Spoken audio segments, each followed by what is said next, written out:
로마서 9장부터 11장까지는 유대인들의 구원에 관한 이야기라고 말씀을 드렸고, 유대인들이 복음에서부터 구원에서부터 멀어져 있는 이 상황 속에서 마치 하나님은 유대인들을 버린 것 같은 그 현실 속에서 먼저 9장은 그렇지 아니하다, 하나님의 약속이 있어서 남은 자들은 유대인이든 이방인이든 모두 구원을 받고 있고, 유대인 가운데도 남은 자들이 있어서 행함을 통하여서가 아니라 믿음을 통하여서 하나님의 선택함을 통하여서 그 선택받은 자들은 다 구원을 받는다라고 이야기를 했고, 그렇지만 왜 지금 유대인들이 하나님의 구원에 들어가지 못하는가 하는 것은 그들의 잘못이다, 그들이 믿지 않기 때문이다 라고 이야기를 했다고 말씀을 드렸습니다.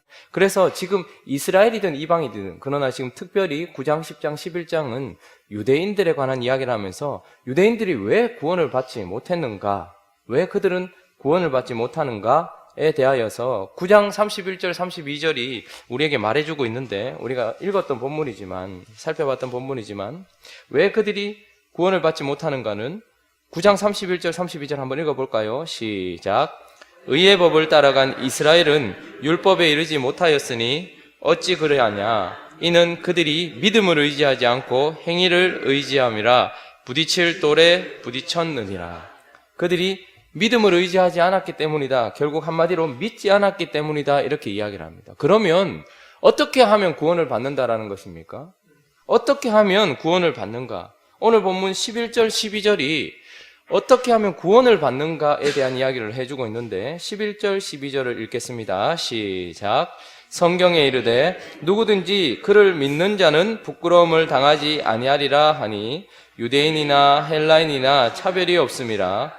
한 분이신 주께서 모든 사람의 주가 되사 그를 부르는 모든 사람에게 부요하시도다. 자, 성경이, 하나님이 말씀하시니 누구든지 그를 믿는 자는 부끄러움을 당하지 않는다, 구원을 받는다라고 얘기하면서 헬라인이든 유대인이든 차별이 없고 한 분이신 주께서 모든 사람, 헬라인이든 유대인이든 모든 사람의 주가 되신다라고 얘기하면서 누가 구원을 받는다는 거예요? 우리가 잘 아는 것처럼 믿는 자가 구원을 받는다라고 이야기를 하는 것입니다. 그러므로 왜 유대인들은 지금 구원을 받지 못하는가? 그것도 똑같이 그들이 하나님을 믿지 않기 때문이고, 그들이 예수를 믿으면 구원을 받는다라는 거예요. 그래서 오늘 본문은 어떻게 하면 구원을 받는가에 대한 자세한 이야기를 우리에게 들려주고 있는데, 먼저 바울이 6절부터 8절까지를 이야기하면서 무슨 이야기를 하고 있는지 한번 들어보죠. 6절부터 8절까지 한번 읽어볼까요? 시작. 믿음으로 말미암는 의는 이같이 말하되 내 마음에 누가 하늘에 올라가겠느냐 하지 말라 하니, 올라가겠느냐 함은 그리스도를 모셔내리려는 것이요, 혹은 누가 무저갱에 내려가겠느냐 하지 말라 하니 내려가겠느냐 함은 그리스도를 죽은 자 가운데서 모셔 올리려는 것이라. 그러면 무엇을 말하느냐? 말씀이 내게 가까워 내 입에 있으며 내 마음에 있다 하였으니 곧 우리가 전파하는 믿음의 말씀이라. 지금 바울이 구약 성경을 인용하고 있는데, 사실 이 말은 모세가 신명기 30장 한번 찾아보죠. 신명기 30장 11절부터 14절까지 말씀입니다. 구약 성경 310페이지 신명기 30장.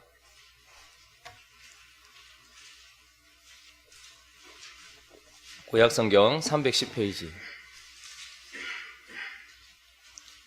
30장 11절부터 14절까지를 읽기 전에 여러분의 성경에 30장 처음 시작할 때에 제목이 뭐로 되어 있습니까?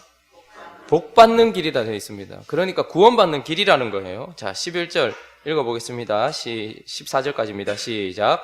내가 오늘 내게 명령한 이 명령은 내게 어려운 것도 아니요 먼 것도 아니라 하늘에 있는 것이 아니니 내가 이르기를 누가 우리를 위하여 하늘에 올라가 그의 명령을 우리에게 가지고 와서 우리에게 들려 행하게 하랴 할 것이 아니요 이것이 바다 밖에 있는 것이 아니니 네가 이르기를 누가 우리를 위하여 바다를 건너가서 그의 명령을 우리에게로 가지고 와서 우리에게 들려 행하게 하랴 할 것도 아니라 오직 그 말씀이 내게 매우 가까워서 내 입에 있으며 내 마음에 있은즉 네가 이를 행할 수 있느니라. 자, 복 받는 길에 대해서 벌써 모세는 신명기를 통하여서 사람들은 이렇게 얘기해요. 우리가 어떻게 복을 받을 수 있냐? 누가 우리에게 그의 명령을 가지고 올 수 있냐? 하늘에 가서 가지고 올 것이냐? 저 바다 끝에 가서 가지고 올 것이냐? 라고 말하지 말라. 왜냐하면 그 말씀이 심히 우리에게 가까이 있기 때문이다 라고 이야기를 하면서 오늘 이 바울이 구원받는 것이 어렵다라고 이야기하지 말라는 거예요. 먼저는 그러면 무엇을 말하느냐?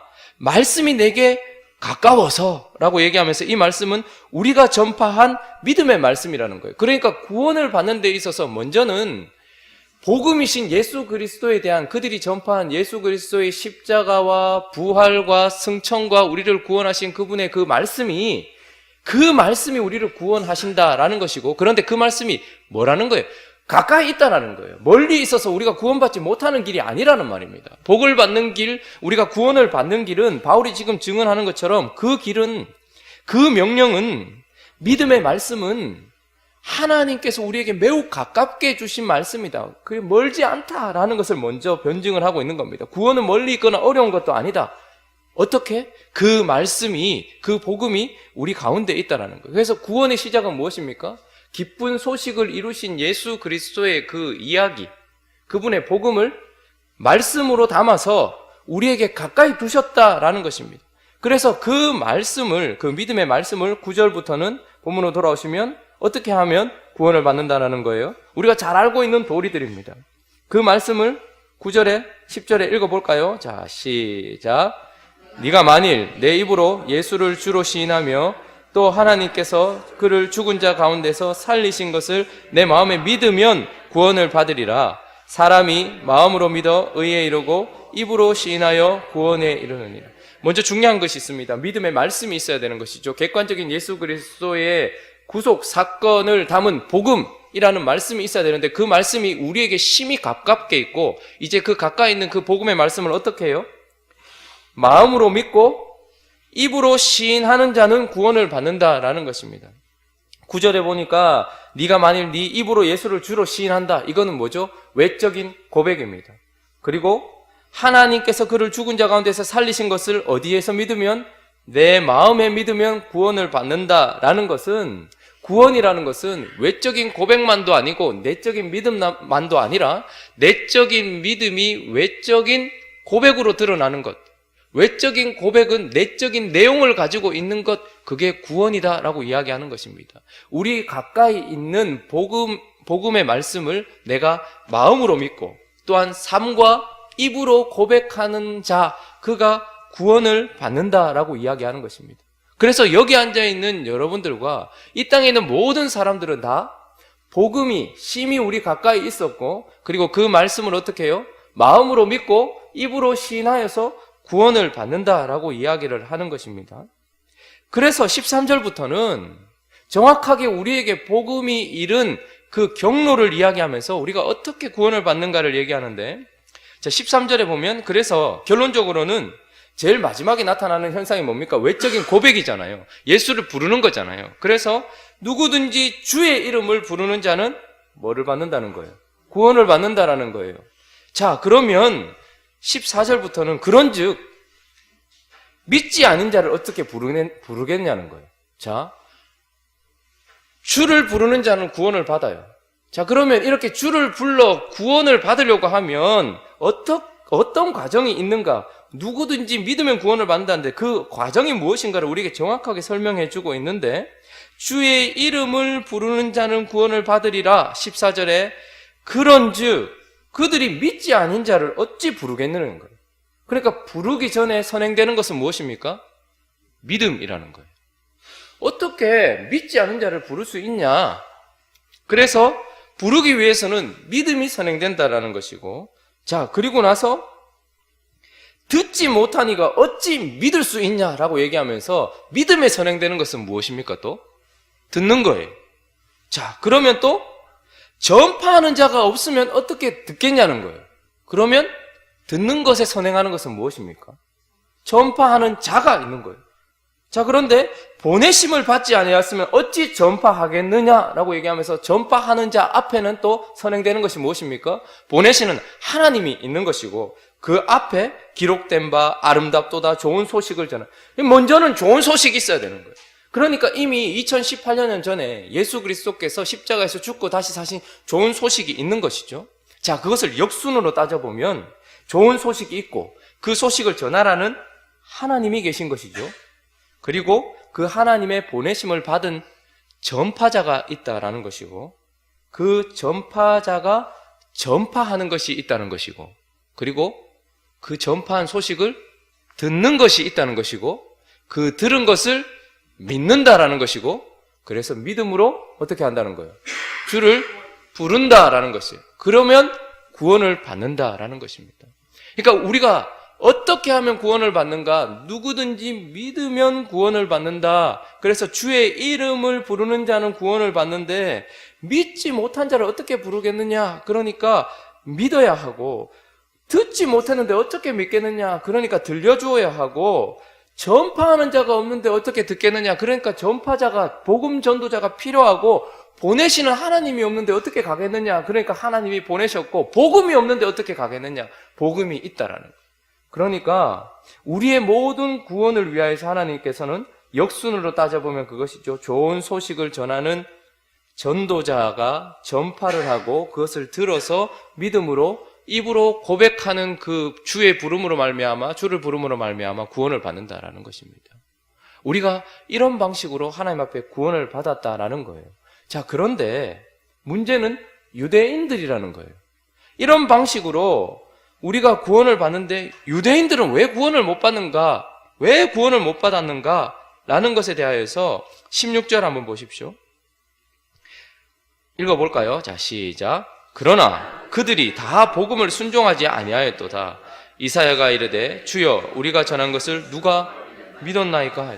자, 유대인들은 이 과정을 거쳤음에도 불구하고 지금 구원받지 못하고 복음에 순종하지 못하다는 이야기를 하면서 누가 우리를 위하여 갈꼬? 라고 말씀하셨던 그 하나님의 보내심을 받아서 이사야가 가서 전파했단 말입니다. 그런데 누가 믿었느냐라고 얘기하면서 18절에도 보면 그러나 내가 말하노니 그들이 듣지 아니하였냐. 하나님은 보내셨고 보냄을 받은 전파자인 이사야를 통해서 혹은 하나님의 사람들을 통해서 유대인들에게 말씀하셨단 말이에요. 들려줬단 말이에요. 들었단 말이에요.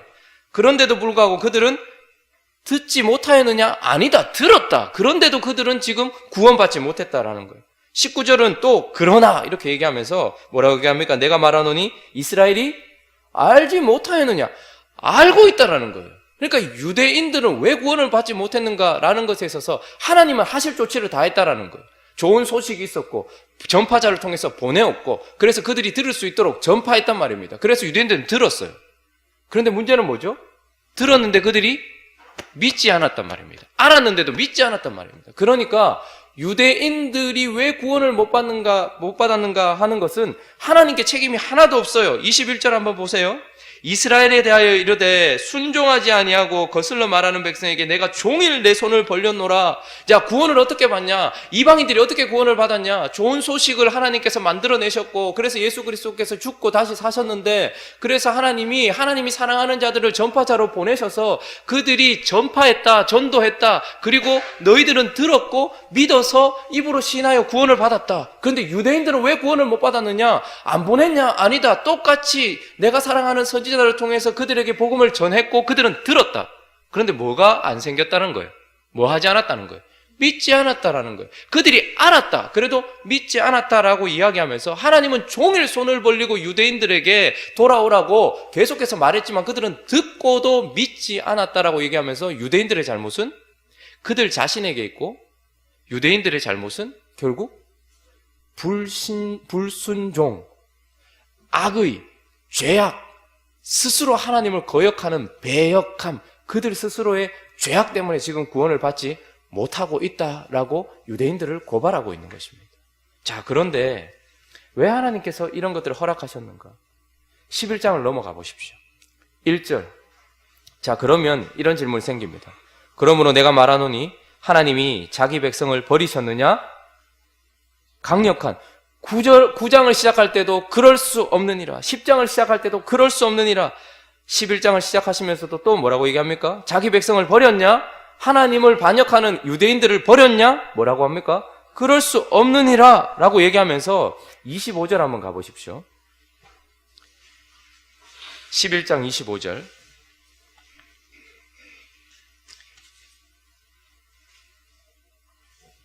형제들아, 너희가 스스로 지혜 있다 하면서 이 신비를 너희가 모르기를 내가 원하지 않니. 그러니까 알기를 원한다는 거예요. 이 신비는 이방인의 충만한 수가 들어오기까지 이스라엘의 덜어는 우둔하게 된 것이다 라고 얘기하면서, 지금 이 현상은 하나님께서 신비롭게 구원하고 있는 어떤 현장 속에서 일어나는 일인데, 자, 이스라엘이 하나님이 선택하셨던 유대인들이 왜 구원받지 못하지? 그들이 지금 악하게 하나님을 반역하고 있기 때문이야. 그래서 하나님은 어떻게 하시는 거예요?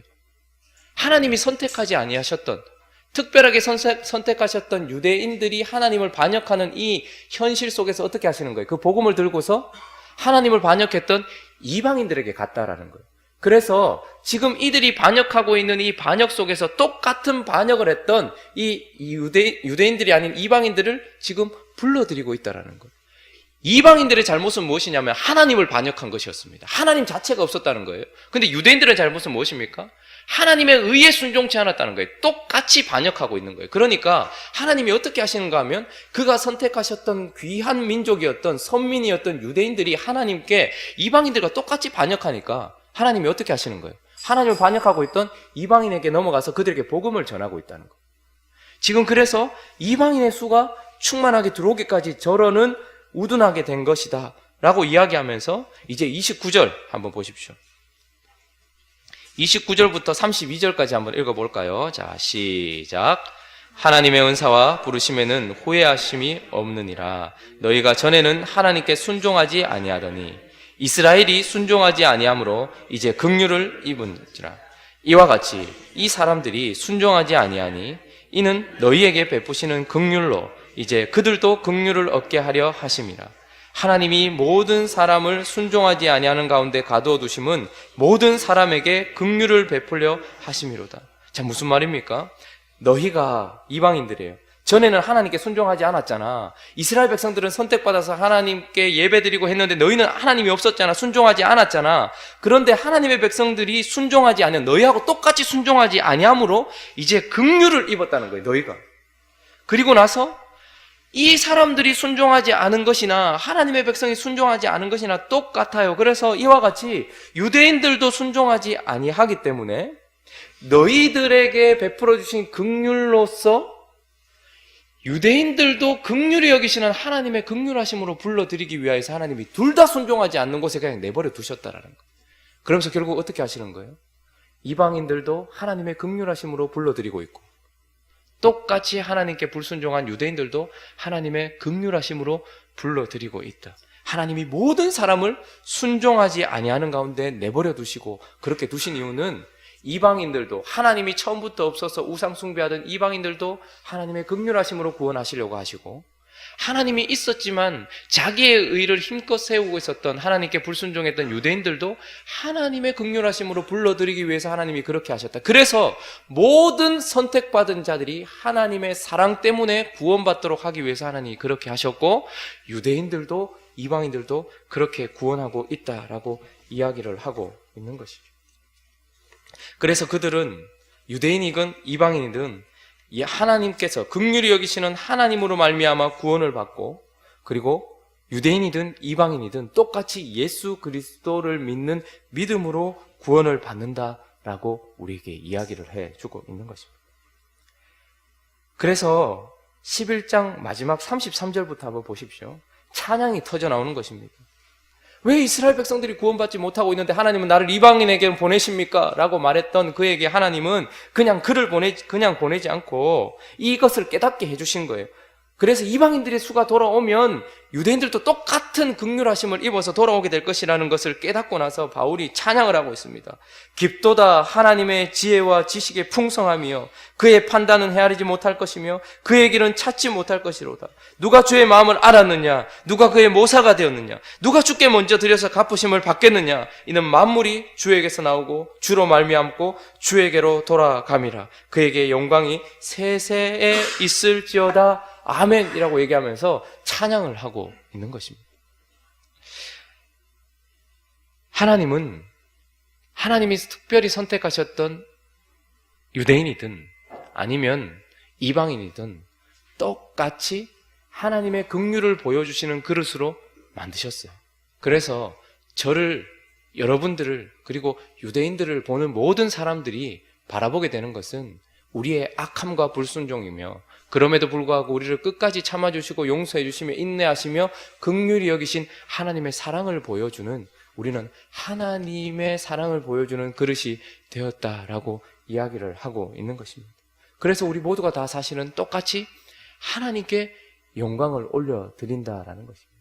그래서 누구든지 믿으면 이 말은 이미 그 오래전 하나님의 마음속에 선택하셨던 하나님의 선택받은 자들이 불순종했음에도 불구하고 그분의 조치와 그분의 복음 전파자와 그분의 어떠한 복음을 들음으로 말미암아 우리가 구원을 받은 이 모든 것들이 사실은 다 하나님의 은혜다라고 이야기하면서 유대인도 이방인도 똑같은 하나님의 긍휼하심 때문에 구원을 받았다라고 말하며 하나님을 찬양할 수밖에 없도록 만드신 그 하나님의 은혜를 9장과 10장과 11절에서 바울이 강력하게 이야기를 하고 있는 것입니다.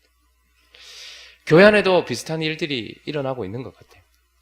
저 같은 안모태가 아무런 기도도 받지 않고 그냥 혼자서 있다가 목사가 되었는데 4대째, 5대째 기도 받으면서 생활했던 친구들은 세상으로 떠나고 하나님께 불순종하고 있는 이 일들이 교회에도 일어나고 있어요. 그런데 이것을 통하여서 그들은 시기를 했고 조금 지나니까 저들은 하나님이 버리셨나 보다 생각했어요. 4대 5대 되면 많어 이렇게 생각을 했습니다. 하나님 나 더 사랑하시나 보다 이렇게 생각을 했어요. 그런데 하나님이 똑같이 저도 하나님 없는 인생을 살았고 그들 또한 모태신앙이었지만 하나님께 불순종한 삶을 통하여서 그들도 똑같이 부르시고 지금도 돌아오게 하시는 것들을 지금 저는 보고 있습니다. 친구들이 한 명씩 한 명씩 돌아오고 있고 믿음으로 서고 있는 것을 보게 돼요. 그래서 모태인 그들이나 안 모태인 저나 하나님의 은혜 때문에 돌아왔다라고 이야기하는 일들이 교회 안에서도 일어나고 있더라는 것입니다. 그래서 모든 사람들이 하나님의 은혜 때문에 구원받았다라고 고백하는 것. 그 옛날 유대인이나 이방인이나 그리고 지금 몇 대째 되는 모태나 안 모태나 하나님이 하나님의 은혜로 다 구원하고 계시고 그래서 기다리면 하나님께서 믿음으로 기도하면 누구든지 다 돌아오게 하신다는 거예요. 이것이 우리에게 소망이 되어서 우리 자녀들을 위한 기도가 소망이 기도로 연결되어야지 진짜 소망인 것입니다. 기도하며 간절히 하나님께 메어 달렸으면 좋겠고 하나님의 은혜가 모든 자들에게 임해서 하나님의 선택하심 받은 자들이 그들의 악함에도 불구하고 돌아오는 역사들이 계속해서 일어나도록 우리 교회가 그 일에 쓰임받는 교회 될 수 있게 달라고 그렇게 기도하는 이 아침 되기를 예수 그리스도의 이름으로 축원합니다. 우리 같이 한번 기도할 때 말씀을 생각하시면서 그리고 특별히 우리의 자녀들과 주변에 있는 사람들과 하나님의 긍휼하심이 필요한 사람들을 향하여서 기도하고 우리가 자고하지 말아야 됩니다. 하나님이 그들보다 나를 더 사랑하셨구나라고도 생각하지 말고 하나님이 똑같이 사랑하신다는 것을 기억하면서 하나님의 은혜를 부어달라고 우리 같이 한번 그렇게 기도하고 각자의 기도 제목들을 가지고 기도하겠습니다.